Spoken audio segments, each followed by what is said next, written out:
Доброго дня, друзі! Good afternoon, friends. This is our traditional briefing on refuting the fakes of Russian propaganda. We will begin with a topic that has been one of the Kremlin's key narratives for the past month. We're talking about Ukraine's alleged work on biological and chemical weapons. This time, the Director General of Roscosmos, Dmitry Rogozin, addressed the issue. One of the pillars of the currently ruling regime in Russia stated that it turns out that not only did we develop these weapons, but that these weapons had an effect on the reproductive system of women and the destruction of the immune system of a certain nation. Rogozin said this in an interview to Russian propagandists.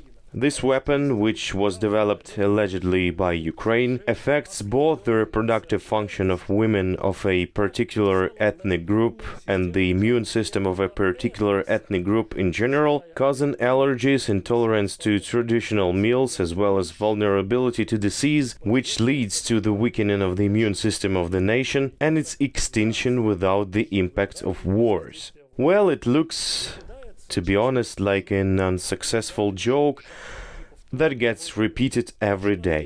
The first time it can be funny, and then it is sad.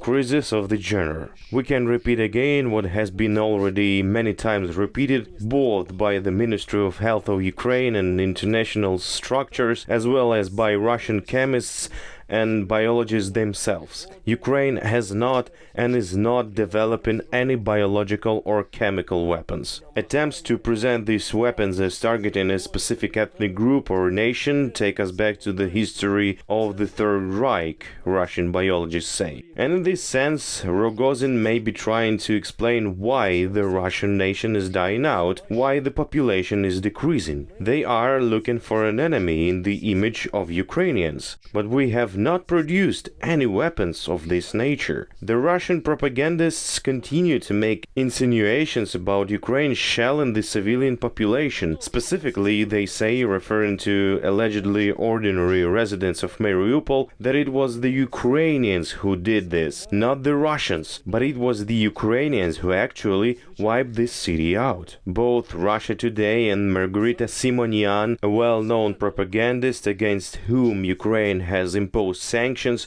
opened criminal proceedings and handed a written notice of suspicion, are referring to a refugee from Mariupol who said that civilians in the city, as she believes, were shot by the armed forces of Ukraine. That's it, there are no official sources, not even the territorial defense of Donetsk, whom they like to refer to in recent days, but simply one of the residents of Mariupol thinks so.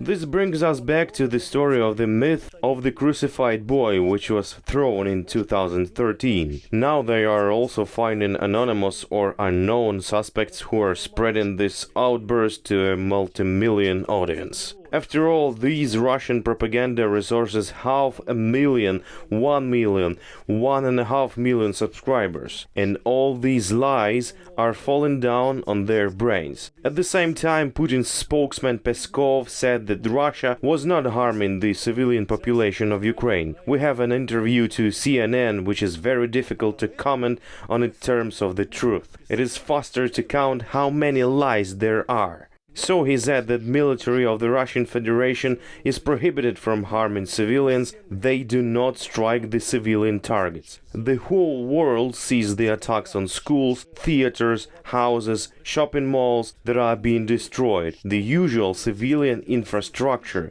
including railway stations. In recent days, at least 2 of them have been destroyed in Ukraine. But Russian propaganda continues to tell its lies to the whole world. And now, the key fake of Russian propaganda. In the recent days, there is an attempt not to tell the truth about the number of casualties among the Russian army. It all started with the fact that Russia's main propaganda mouthpiece, Komsomolskaya Pravda, published on its pages a regular article which suddenly had truthful information in it that since the beginning of this war, 9,861 Russian soldiers have been killed in Ukraine and more than 16,000 were injured. At the time, these numbers were a little lower than the numbers of the official Ukrainian authorities. At the same time, they are usually 10 times higher in comparison to what Russian propaganda has reported to date. After this information appeared in Komsomolskaya Pravda, the newspaper reported that their website has been hacked and that false information has been thrown in.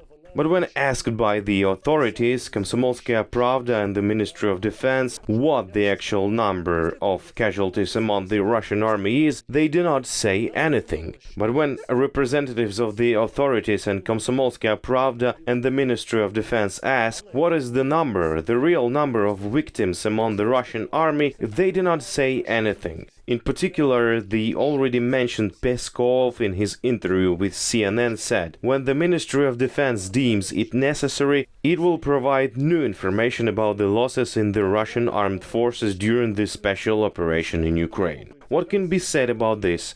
This is rather a question for the Russians themselves. Do you want to know the truth about how many your citizens died in an unnecessary war and why Russians, your own government, which you support with your taxes, does not tell you the truth? And finally, we can call it the traditional heading on the verge of a joke. So they allegedly report that Ukraine uses special platoons of Satanists in order to fight with Russia. This is reported by Russian propaganda sources. They also previously reported on military drugs that were produced in Mariupol in order to maintain the fighting spirit of the army. Now another fake, which concerns the alleged active use of drugs by Ukrainian fighters. All these stuffings have only one explanation. The Russians are trying to find at least some arguments for their internal audience why they got such miserable results for almost a month of the war and so many Russians died. Naturally, no military drugs were produced. There are no drug addicts in the ranks of the Ukrainian armed forces. And all that we see now is the resistance of the Ukrainian people to the occupiers. And let's end the briefing with the traditional advice. Keep critical thinking, trust the armed forces of Ukraine, keep calm, trust the political leadership of Ukraine, which is here in Kyiv on Bankova Street, and we will win.